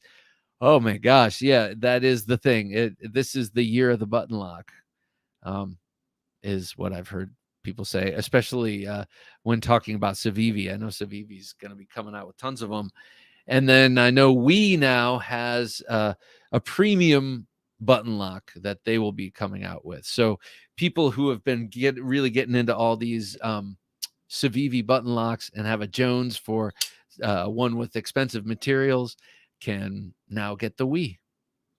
Shane says, I didn't expect high edge retention on hard used knives since the goal is extreme toughness. I got you. Yeah, right. Of course. Right. Chunky Cut says, my ZT03, hang on. My ZT0303 is the OG of my collection. My first premium knife bought back in the day. The day has been a while. Yes, I hear you, Chunky Cut. My day has been a while too. That's cool. That's a great knife. And the 0303, that was that the one that had the Strider tiger stripes? JN says, why don't I seem to hear 20 CV being looked at as warily in heat treat as M390? I may just be missing part of the conversation. All right. Well, I know that people say that M390, 20 CV, and 204P, right? They're all kind of analogous, but maybe they're not so analogous that heat treating one is easier than the other, or isn't easier than the other. But I don't know. There are other steel people. There are other people. Okay, so I talked to Brian of Transparent Knives, and he's going to be on in 2 weeks. Very smart guy and knows a lot about steel. And this would be an interesting question to throw his way. Gary said, do you think the Ontario Rat will be remembered? It's a great budget knife. Yes, Gary, I do actually. And Shane brought it up, and I concur wholeheartedly with him. I think it will be. And plus it has the benefit of having the Rat 2, the small version. So it's been able to please a lot of people across, a broad spectrum of knife users. And I always kind of thought it was a little ugly. But I don't know. I think that opinion has changed over the years for me, just because I know how useful and how great it is, and how enduring it is. Damn thing just keeps going. I Can Has Steel says, speaking of button locks, too many people sleep on the Hogue EX01. That is a great button lock. I have the 4-inch G10 drop point and Tanto, and they are among my favorite all-time knives. I got to tell you, the Hogue, Hogue really mastered the button lock and the Axis style lock. In their case, they call it the Able lock, ambidextrous bar lock enhanced.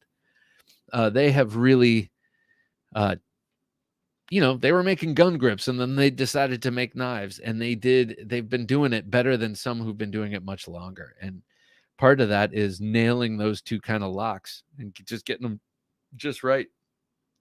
Cole says, I think the high-end American production knives will be remembered. Chris Reeve knives, Strider, Hinderer, Medford, Koenig. I feel like the nice Chinese knives will be seen as a movement, like you said. Oh, like I said, I was going to say, as a movement. That's a great thought, Cole. Like you said, but I like the way you put it, as a movement. I didn't say that, but I like that. I think you could be right about that, because the Chinese knives are half OEM for other companies, and then half putting knives out under their own shingle. Look at a Best Tech. They have a full line of their own knives, and then they have more than a full line of OEM knives that they do for a bunch of different makers. So that's like a huge, broad pool of stuff. And incidentally, it's pretty amazing that they kind of do all of those different designs equally very well. And that's pretty interesting when you think of someone like Chris Reeve Knives, who does 3 or 4 designs over and over really well. Then again, they have taken those designs and perfected them through repetition. So what about the Mordax? What about the Mordax, Manny Z? First of all, Manny, good to have you here. I love that thing. Missed out on it. Kind of continue to miss out on it. But it seems like that thing was an amazing knife. The only diss I ever heard on that was that it needed to be reground, needed to be thinner blade. But if you think of it as a hard use knife, obviously it's going to be sharp. Man, that was a cool and good looking knife. And if I recall correctly, one of the first very successful ProTech made, or anyone made button lock flipper. Quack says the most recent Medfords and Striders are actually pretty slicey. They're grinding their knives to 15 thousandths behind the edge, sometimes less, which is thinner than Spyderco at around 20,000. Wow, I did not know that. I didn't know that. I have my Hinderers are from a different era where they were still pretty thick. Though this one, this is really nice 24 from, I don't know, a while back. This thing is on the Nylotron washers it came on. This is pre tri-way pivot, and the action is awesome, and it cuts really well. This is an awesome knife. Yeah, some interesting stuff happening with that company. Some of the G&G Hawk innovations, like the Buck Marksman and the Deadlock, should be remembered. Yeah, I think they will be. Chris, especially say the Deadlock, because you know how technology kind of evolves. There's like, let's think. I don't know. When a piece of technology comes out, it's really expensive at first, and only a few people can have it, and then as replicability as they can replicate them more efficiently and quicker, then the price starts to drop, and that concept. Nick EDC, good to have you here. Hey everyone, he says. Well, hello to you, sir. Kev Boston, I normally carry Rick Hinderer knives and Striders at work and put them to work. Never question edge retention during use. Striders flat grind super cutter. That's awesome. Mine is hollow ground, and it's still fat behind the edge, but it's got a sweet edge on it. James Moore says, if you want to check out a different mechanism with a button lock vibe, ball release models from Des Horn. So James, are those the ball type release things that Spyderco kind of integrated? Not necessarily like in the Jester or the Rock Lobster, or what? I'm trying to remember what.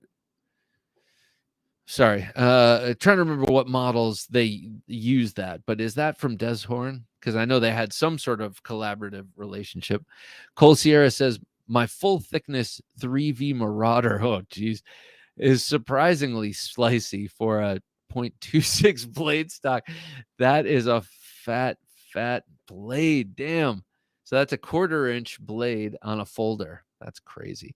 And like the Praetorian I used to have, if you looked at the blade in cross section, it was like fat slab of metal all the way down until the relief edge, and it was hollow ground, but so steep.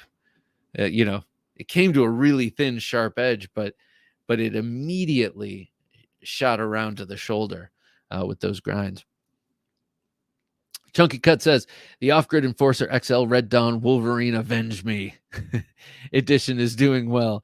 It's also now in my son's budding collection. Yes. He loved it when he held it. Yes, ZT0303 Tiger Stripe with black scales. Sweet. I love Chunky Cut. I love that your son had like immediately assumed ownership of your XL. My daughters like my collection, and they have a couple of knives themselves that they like, and I do know that at some point they're going to start moving in. I actually got my daughter, who's turning 12 next month. I got her a Firebird. She wanted a flipper, so I got her a Ganzo flipper. I think it's a Ganzo. It's a Ganzo. Shane Gable says, I'm not saying they can't be slicey. They just don't hate on them if they're not. Well, Shane, that's why you carry a slicey knife. Also, who carries just one knife anymore? I've been loving these little suckers.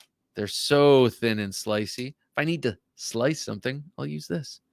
If I need to pry something or do something more heavy duty, I'll carry one of these things. Weston Probst says, anyone mention the Benchmade Osborne 940? Yes, that was mentioned. And I took it upon myself to glom all of the Osborne models in with that, with the 940, all of the reverse Tonto style ones anyway. Gary says, I think knives like the VC Edge interface and the Sandrin Monza are really going to change the knife industry in the future. So these are the knives that are made with the non-ferrous metals and titaniums and such. That Sandrin, I know Dirk Werning has been showing off a lot recently. But why? Just tell me in your next comment how you think they are going to be disruptive. The Koenig Arius seems destined to be remembered for years to come. I would agree with you. And here, we talk about this topic a bit. Here we have Bill Koenig and Koenig Knives really killing it on 2 or 3 models, but really especially killing it, of course, on the Arius, which, they just can't keep up with demand. So many people want them. So that's more on that Chris Reeve Knives side of the house, same model for year after year and just jamming out something awesome and perfecting it. Shane says, I think the Arius is the best knife ever made, but the Evo is the sexiest. That Evo is pretty damn sexy. That is a nice knife. Hollywood Tactical says, just got off work. Well, good to see you here, sir. Going to be busy till elections on June 7th. Well, you're doing yeoman's work, sir. Cole says, I wonder how Microtech knives will hold up over time. Cole, I think they will hold up just fine. I remember when I discovered Microtech knives in magazines, unfortunately, in the late 90s, and they had these automatic models like the Kestrel and the Hawk and a number of other really cool, very Microtech, but a lot more wild in design. Really cool knives, and they were hot then, and they're still hot. I think they will stick around, especially models like the SOCOM Elite or the Ultratech. Chris says, Winter Blade Co. is another innovative company with memorable knives like the Factor. Yes, Winter Blade Co. using magnets in their knives for detent and such. Very interesting stuff. He what's his name? Brian, I believe. Very, very nice guy. He and I chat every once in a while on DMs and on Instagram. And I've invited him onto the show, and he's kind of like, no, I'm not really into doing that. But I love dad jokes. So we swap dad jokes because he's got a bunch of good ones. Great guy. And those knives are really interesting. Got to check them out. Mark Herrera says, Bob, do you have a Spyderco K2? No, I don't. I like the Spyderco K2, though. It's a big one, which I like. Big, slender titanium frame lock with that trailing point. It's a cool looking knife. No, do you, Mark? And if so, do you love it? I'm surprised TJ Schwartz didn't mention the Arius as one of his favorite designs in your podcast with him. Yeah. Now, I don't know if he's a little detached because it's a design he made for someone else, or what, or because he's not making it himself, or whatever. But yeah, I mean, he was really most proud of, I can't remember the name of it now, but the one that comes apart without any hardware, because it took some serious engineering and design chops to make that happen. Darth Vapor, good to see you here, Darth. Did you hear about Hinder taking that custom knife to court? The chap tested the Rockwell and said the M390, I think it was far too soft on the latest XM18. Rick is threatening him. Yeah, so I just talked to him last night, and he's the guy who's going to be on the podcast, not this Sunday, but the Sunday after that. And he received a cease and desist letter from Rick Hinderer for testing. It was, for testing. Well, in the cease and desist letter, it said 20 CV, but in the interview, he said M390. But in any case, he tested the steel. It was a lot softer than expected. It was on a Hinderer that was a lemon. He had other Hinderers and done plenty of cutting with other Hinderers. This one wasn't behaving the way he expected. He thought maybe the edge was burned out, so he resharpened it, and it just wasn't. The edge retention was not good. So he put it on his Rockwell tester, which is certified and calibrated, and came up with a slightly, something that was like 0.2 of a point below the very softest of their range. And Rick Hinderer, instead of just being like, oh yeah, it must be a lemon, we'll send you a new one or something, or send it to us, we'll put a new blade in it or whatever, he just sends the guy a cease and desist letter. It calls it like malicious and inflammatory. It's interesting to read that letter. I mean, he just goes off. And the funny thing is I remember a couple of years back, RC Blade Works, I think is what he went by, a gentleman that I had bought some Hinderer scales from, had got a cease and desist from Rick Hinderer for making scales for Hinderer knives. And so I think that's just his modus operandi. So if there's anyone that he feels is stepping anywhere near his arena, he sends lawyers, I guess. James Moore says Deshorn ball release is unique. It's a liner lock. Okay, liner lock with a silicone nitride ball on the show scale. Okay. You push the ball and it disengages the lock. That's pretty cool. That is, that's a, what do you call it?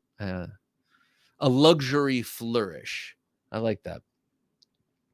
When you're in a position to give to your father and son, it doesn't get much better. Also managed to keep a few from me for this month too. Yeah, no kidding. That is true. That is true. I don't have a son. I have daughters. They like knives and they'll take them when they're a little bit older. But I've gotten my dad into them, and now he likes them. Now he's like on his own ordering. He likes off-grid knives too. On his own, just ordering knives. I'm so proud. Blame Dexter says, speaking of the factor, rumor is that the drop will be on May 31st. Lucky for me, that's on a day off. Awesome, man. Oh, well, that's cool. That'd be great to see. Did you guys see Winter Blade Co. just posted this cool magnetic arrow throwing little device that he created? It's like this big or something, and he puts an arrow in it and shoots it. It's like a metal dart, shoots it. I think it's like through magnetic propulsion across the room, and hits a target. It's pretty cool. Check out Winter Blade Co. if you don't follow him on Instagram. Excuse me. Christoph says, that's a great point. Do heavy hitters have more value than knives that the kids will remember receiving? Yeah. The heavy hitter have more value than the knives that the kids will remember receiving. I don't know. Here's the thing. People will always be into luxury goods. And by luxury, I'm just kind of expanding that definition to mean things that are unnecessary, that make us feel good, that we are willing to spend a premium on, even if we don't ever push it anywhere close to the limits of the steel. That's how knife companies can, quote unquote, get away. And I'm not saying that knife companies are necessarily trying to pull anything over on people, but on the whole, if you've got a super hard blade steel like M390 going on a knife, and you know that most of the people in most of the cases that buy your knives are not taking them to thrash on them, they're taking their cold steels and their other knives to thrash on, and they're keeping their expensive knives more pristine, they probably figure they can get away with being a little bit loosey-goosey with their heat treat numbers, because half of them or more will sit in a chest and never get any actual real use, and that insufficient Rockwell hardness will never be noticed. Shane Gable says, my Shaman has taken over my EDC, but I keep my LC200N native salt on me for slicer applications. Oh, that's cool. Hey, Shane, are you in a humid environment like down south or something like that where LC200N is a necessity? I'm just curious. I have the Spidey Chef. That's the only LC200N I have. And I have felt free to, ride it hard and put it away wet. And it is amazing. That steel is pretty good in terms of corrosion resistance. Quack says, speaking of cease and desist, Axial Gear just sent Microtech one for them telling dealers to drop their product. That is, oh God, are you actually serious? Did Microtech do that? That's so lame. If that's true, if that's true, that's just so weak. God, man. No one else is allowed to make out the fronts in America unless they go to Microtech, talk. I hate that shit. Gary says the Monza has a tungsten carbide blade that holds an edge longer than any steel, and the interface is almost totally carbon fiber. Okay. Okay, so the tungsten carbide is interesting because it's a very hard material. Tungsten carbide is used on the tip of, armor-piercing sniper bullets, and tungsten carbide, at least for a while, I'm not sure if it still is, was big for wedding rings for men of adventure and military guys and law enforcement stuff. It saw a lot of that tungsten carbide. But it's extremely brittle. It's like it's very, very hard like diamond, but it's also very brittle. I'm sure on that blade they've changed it so that it's not in some way, but that would always make me a little nervous. I have a friend, Drew, who was bragging about his tungsten carbide ring, took it off his finger and threw it on the ground, and it shattered into a million pieces. And his wife was like, "You dumbass." And I just think I love that story because he was like, "This is the hardest material." And he was a sniper too. So the whole thing was hilarious. Kevin Moore, thank you, man. Thank you so much. I love your picture here with you with the knife in your mouth. Do I have the appropriate? This is about the right length. Matey. Thank you, Kevin Moore. I appreciate it. Since I put this in my mouth, I'm going to salute you with it, sir. Thank you so much for that super chat. This is, I think I recently did a salute with this. This is the Wild Pig Hunter from Tops Knives. This thing is really cool, and it's actually based on a Russian military knife. This design is. You can see, I think Kizylyar or one of those lesser known Russian makers or manufacturers does a version of a knife that looks exactly like this, and it's based on a Russian military knife. So it's got this cool sort of rigid I-beam sort of shape meant for thrusting through tough hide.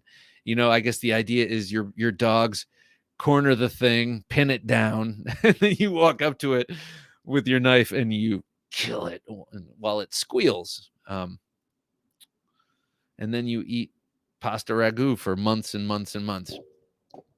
This is for you. Thank you, Kevin. I appreciate it, man. I really, really do. There it is. Your Tops Wild Pig Hunter. Thank you, sir. As always. Kevin, you got to follow Kevin on Instagram. He posts some pretty damn funny videos. And he's a very handsome man, too. All right. What else do we have here? So let's take a quick look. Hag 90. I saw the Knife Junkie short with his daughters going to school. They both had knuckle dusters. Good parenting. That's funny. Okay, so that was on April Fool's Day. Thank you for mentioning that. And then after that, I'm like, are we going to get a visit from CPS? And I was like, no, everyone will know it's just a joke. Dan Satermo says, sometimes I justify buying things because the Federal Reserve notes are becoming worthless. Yes, exactly. You can always trade this for food from some guy who needs to cut something, after the bottom falls out. Chunky Cut says, think they're going to use them on Bob if he keeps filming them. Yeah, exactly. No, they love it. I'm in humid Alabama, but my Shaman is M4 but coated. Oh, okay, good. Yeah, my daughters, they like it, especially being behind the camera though. They like to shoot stuff for me. The CMB Predator is in orange. Unfortunately, the red micarta was sold out, but the orange is beautiful. I would love to get orange. It's micarta, I assume. I love that Wild Pig Hunter, says Shane. Yeah, that thing is awesome. They also make an all black version of it that goes in a Kydex sheath, but I gotta say, I do like the coloring of this with the natural micarta and the gorgeous leather sheath. Tops, when Tops does leather sheaths, they do them beautifully. JN says, you better kill those hogs with a spear before the dogs get in there. Yeah, man. I think it's amazing that people do it, and I have massive respect. And I'm not even going to say I wouldn't do it. Like, you'd never catch me doing that. I think if the opportunity arose and someone said, we're going on a pig hunt, I'd say, can I come? Or, yeah, I'm coming, and then I'd go get my wild pig hunter, and I'd be the best dressed of the whole crowd. James Moore says, that like button is getting lonely, people. I added the people part, but thank you, James. I appreciate that. Just hit the like button, if you're here and you're not like steaming with some sort of deep simmering resentment and anger, hit the button. All right, I got to show you this. I know we're almost out of time here, but we have to look at this. This is the hippest thing that the knife world has ever come up with, ever. And who do you think came up with it? Yes, it's the James brand.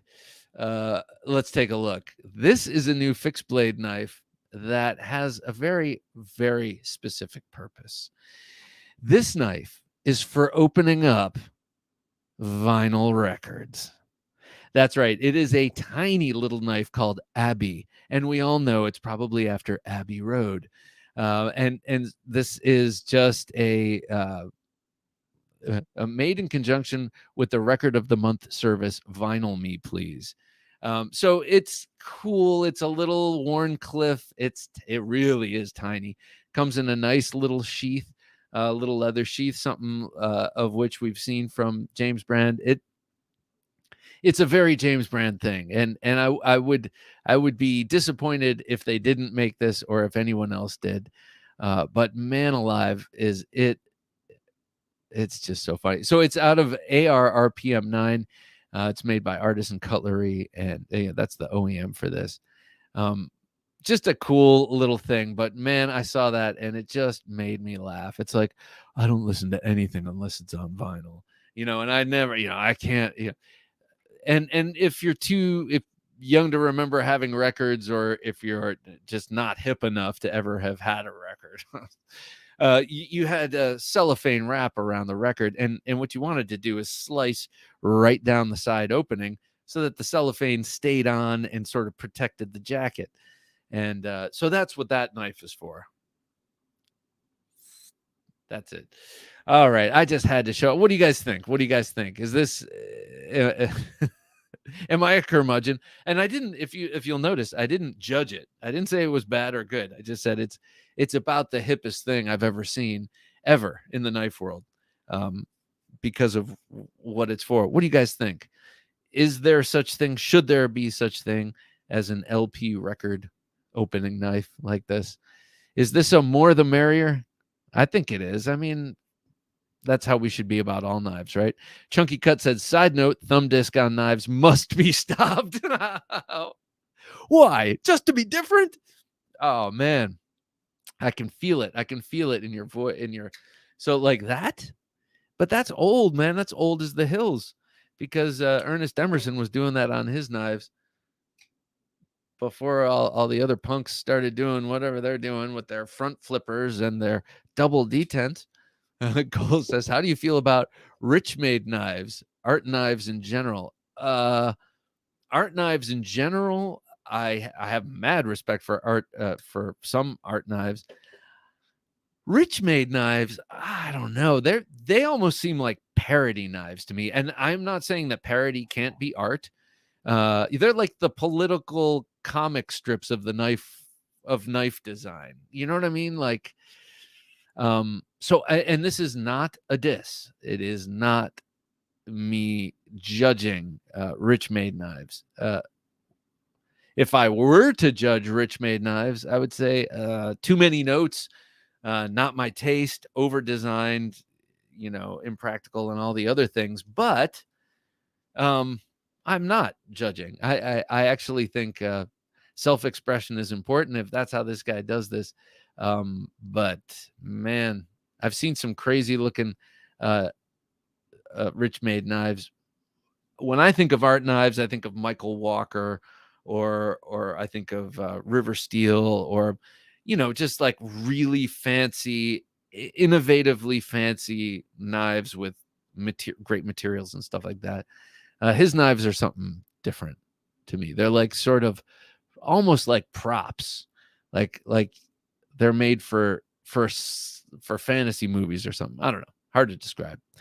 But that's in a nutshell how I feel at this very moment. Hey, Bob, everybody, says Diver Dave. Hey, Diver. Very cool watch there. CPM art knives are great. Yeah, they can be. Oh, my God. I mean, you walk around like any knife show that, like, I just have really Blade Show to go off of, and the New York Custom Knife Show. But you see some of the work people do. It's amazing. If you see the knives people do for their master smith tests, holy mackerel. I mean, if that's not art, it'll do till the real thing gets here. Is ZT the OEM for the Abbey? No. It's Artisan. Oh, you mean because of the size? It's like the 0022. James Brand equals hipster. Yeah. I mean, yeah. In my opinion, I think their stuff is very much lifestyle. Like, and it's not judgy. Like someone was talking about, they have the Barnes. I would love to own the Barnes. That is a beautiful knife, and I actually like a lot of their knives. It's just something about their marketing, something about their style is so hipper than now, kind of. Can't be ZT as OEM. It's not copper. Oh my gosh, man. And it's like 100 pounds too. How much? Yes, it's $225 or something like that. It's over $200 if you're talking about the ZT 0022. They've lost their compass. I hope they find it. That knife needs a neck beard. Yes, it does. A neck beard and one of those haircuts, that if you see it, your rent is going up. That's a meme that I keep showing my wife, because we used to live in the hippest neighborhood in New York City, and people are ridiculous in those places. And there's a very funny meme going around that shows people with shaved sides of their heads, and it says, "When this comes to your neighborhood, rents are going up." Jason, nah, Pachymascus is not more the better. Yeah, that's funny. Got to be careful leaving the cellophane on the album jacket. It can warp over time. Rotate the vinyl once in a while and keep them flat. Rotate the vinyl. Yeah, spoken like a man born before 1975. IOR LP opening knife. Why not? Looks cool. Okay, that's the attitude. See, man, I'm getting tired. I'm getting curmudgeonly. I'm like, all knives. It's like all God's creatures, great and small. All knives, hip or not. I feel a similar way about Rich Made. They are kind of heinous, wacky, maybe. I want one. Yeah. All right, guys. Well, let's see. Knives are the things you can make for a specific use in most any hobby. That's why they're the best. Who here uses an LP to perform in any? Besides trap shooting. Oh, that's yeah, right. I can remember getting all the I got Pyromania on LP for Christmas. That year, whenever that came out. Coprolite. What? Coprolite, Steve. I don't know what coprolite means, but copro. Well, I'll look that up. I find a well-made knife to be art in and of itself. A good Shiro or the Arias is art, in my humble opinion. Yeah, I will go so far as to say has many of the hallmarks of art, but cannot be art because it can be used for something other than appreciation. It can be used to cut. Christopher 67, can't wait for the Medford out the front. I have not seen that, but that sounds wicked cool. Wicked cool, man. Chunky Cut says, pretty sure they found some sharp stones with thumb discs on them in the Lascaux caves. Yeah, 25,000-year-old sharp stones with thumb discs. I'm pretty sure you're right. Christoph Wilhelm says, have many records and they don't require James Brand anything. How did I ever get into my records? How did I ever get into my vinyl before I had my vinyl opening knife? Des Horn has some crazy art knives ever since his backlocks with gemstones. Ooh, or his double action credit card auto. Nice. All right, guys. I think I'm hitting a wall here. Blade Ogre says, Chris says, thanks for another great live, Bob and Jim. Night, everybody. Good night, Chris. Blade Ogre, always a pleasure to have you here in the chat. And thank you, one and all, for coming and hanging out. Man, this tonight went really quick. I feel like I've just been talking nonstop, but I guess that's what happens. Thanks to Caleb Townsend. Very happy he got this knife, and glad to see it going to a great collection. Manny Z, have a great night, man. Always appreciated. Red Dawn AK-74, good night. Good night to you, sir. So, yep, thanks for everything. Be sure to join us for Sunday's interview and also Wednesday supplemental. Geez, I am getting tired, aren't I? And we'll see you all then at that time. Yeah, we do have Chris Rossiter of Renegade EDC and Renegade Provisions on Sunday. We had a great conversation. He's a cool dude, and he's got some really cool stuff that he's selling on his site, including 2 knives of his own design. All right, I have spoken enough. Until next time, check out this opportunity to become a patron and win the next knife, which I have a feeling will be not this one, but I think I want to give one of these away. I love this Towser K. Awesome knife.